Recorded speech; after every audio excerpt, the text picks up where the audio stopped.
as far as I know, this is G talking to G, right? Yes, the show is called Double G, man. Double G. What does that mean? Does that mean something? What is double G? Oh, that's me and you.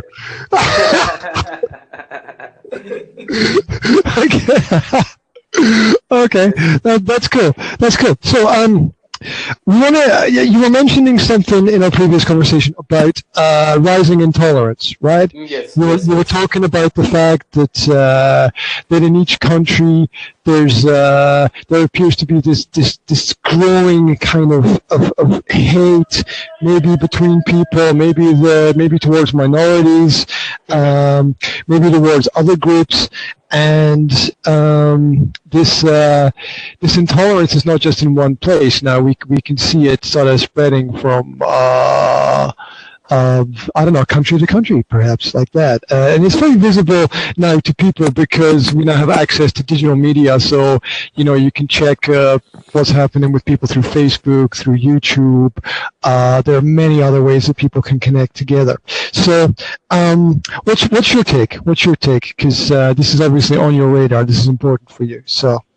Yes, what I think is that when people come in power, like you have Donald Trump over there, you have the Prime Minister here, Narendra Modi. So what happens is they magnify the voice of the people. So the thing is that racism has not increased when Donald Trump came or our Prime Minister came. What happened was when racism was happening, but it was under the blankets when they were not there. So what happens is when these leaders came and they openly promoted these things, that it is okay to be racist towards some people, it is okay to be sexist with women. So what happened was it magnified those people. So they were happy, like, so we don't have to do it. It was like, we don't have to do it in our homes, we can do it publicly now. So what I think is that they have magnified the leaders, the world leaders, the environment is such that they have magnified the racism that was predominantly done by people in their homes or in their locality. So now they are coming openly, what I think.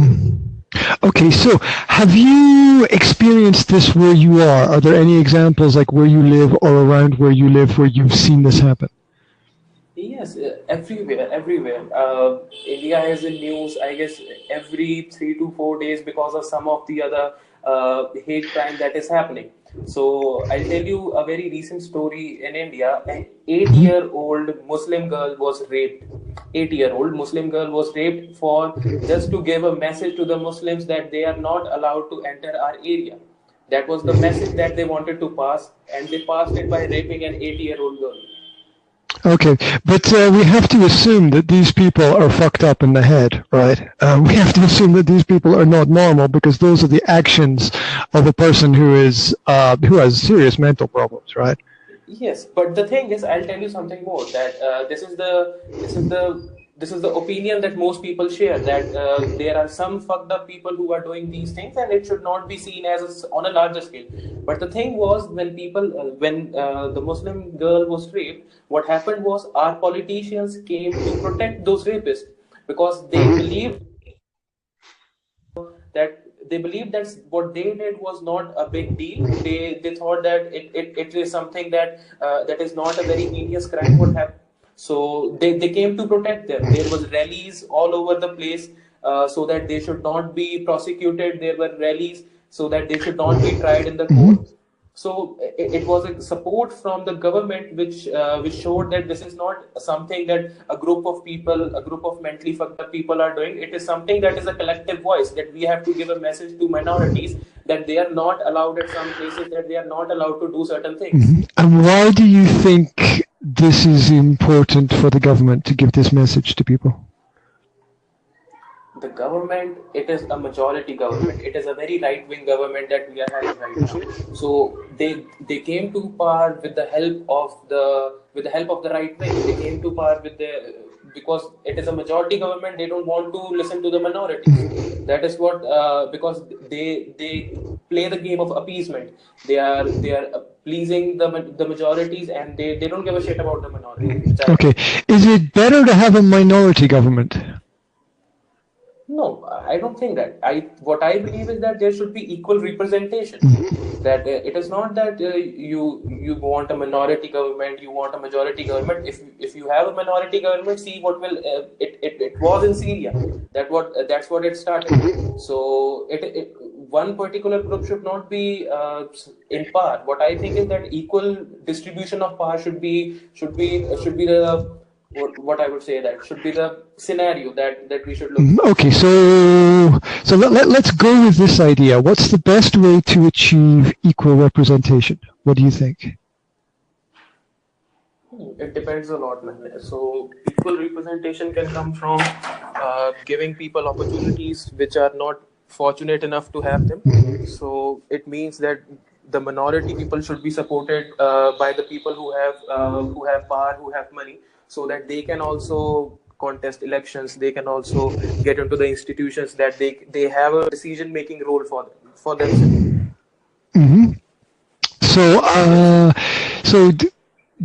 let's see. So is that a democracy? I mean, well, what kind of government system is that then? Is that a democratic system? I'm just trying to visualize it. Yes. It is a democratic system. But the thing is, it is a democratic system in which you have certain seats which are reserved for people who come from the minorities. Because in a democracy also, if you say that 80% of the people are right-wing and 20% of the people are left-wing, right? So in a democracy also, all the time the people who will come to power will be from the right-wing only. Mm-hmm. Okay. So do you come from a majority culture or a minority culture? What's your personal background? I come from a minority culture. Okay. And do you feel that there are any advantages to that, or is it all disadvantages? Look, what I believe is that it is just a point of view how you see it. Mm-hmm. Okay. Right? Okay. So does that mean that some people make mistakes? That some people think it's good and it's not, and some people think it's bad and it's not. Because in my experience, people get what they're looking for, right? And we talked at the beginning, maybe in our previous, I can't remember if it was in the first part of the conversation that got cut off or not, but we talked about, people being angry towards other people, maybe people hating on other people. And I think that people tend to find what it is that they're looking for, right? If you want to discover a peaceful situation, then you go out and you try to find a peaceful situation. And if you want to discover a conflict, you go out and you discover a conflict. And you kind of are orientated and you gravitate towards the things that are of interest to you. Now, what's your definition of a minority culture? Can you explain that to me so that I get that clear in my head? Well, what is a minority culture? Okay, so what I would say is that minority culture is something which is not popular. So if, like, for example, Hinduism is the majority culture in India, right? So most of the people are Hindus, so they have their culture, they have their festivals, they have their holidays, each and everything. And minority culture is something that is different from what the popular opinion is. Okay, so if I give you my example from where I am, if that's okay. So I live in Slovakia.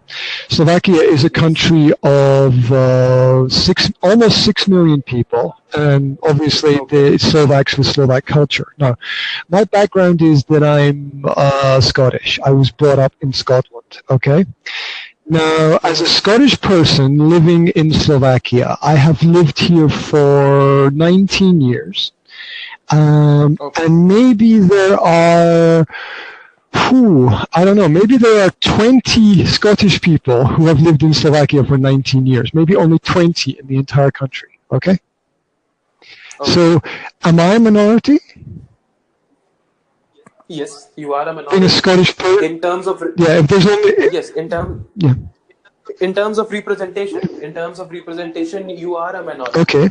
Yeah, because Because I feel like a minority sometimes, right? I'm like, I come from a different culture and I look around and other people are speaking a different language, and I came to this country and I learned the language so I can speak the local language with the people, and it gives me a great view of their culture and their lifestyle and their habits. So I would call myself maybe I'm an extreme minority, because maybe, as I said, there's maybe only 20 people in the entire country, right? Who have been here for this long and lived within the culture. Now, some people come and go. Some people are here for 3 months or 6 months, or they visit, or maybe 10 years and they leave. But I've been here for longer than any other Scottish people that I know. But I don't feel like a minority. I don't feel like a minority. Okay. So let me try to understand my own position here. Why is it that I don't feel like a minority? If I am a minority, why don't I feel like a minority? Okay, so what I think is that because the majority doesn't make you feel like you are a minority.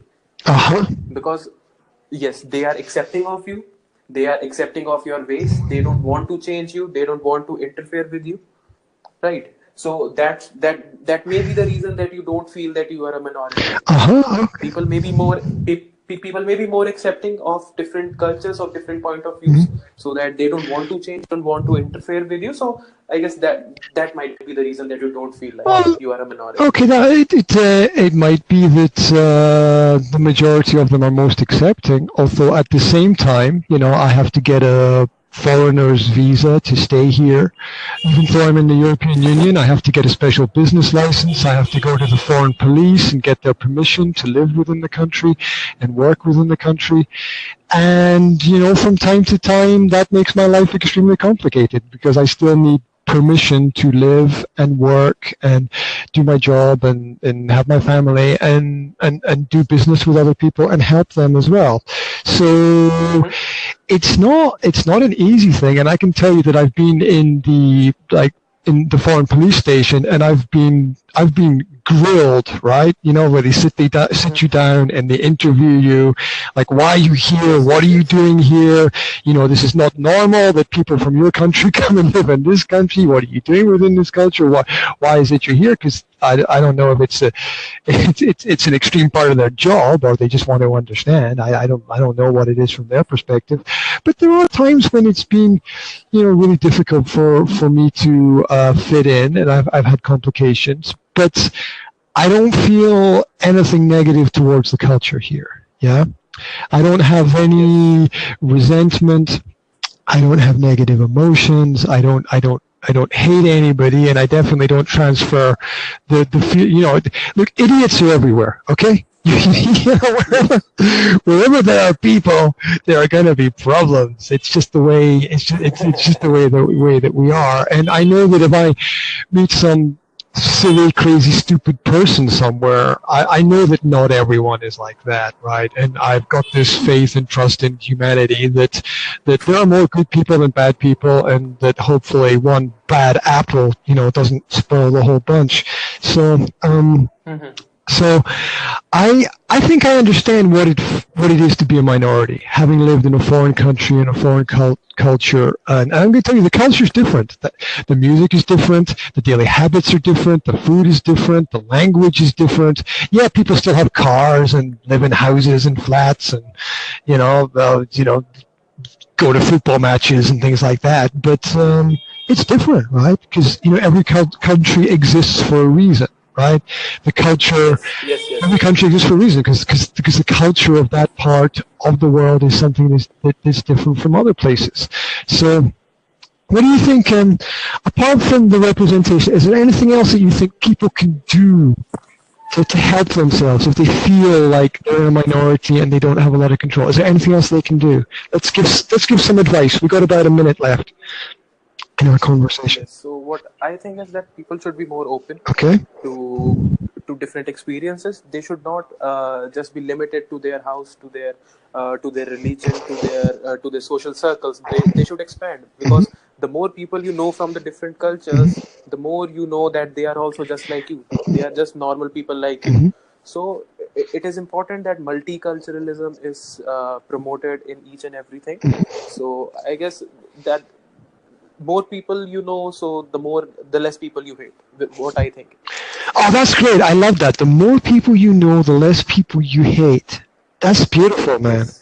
That's really beautiful. I'm gonna have to keep that in the back of my mind. Okay. I think our conversation is. I think the 50 minutes is up. Thank you very much, mate. That Yes. was Thank you. Thank you. Thank you so much.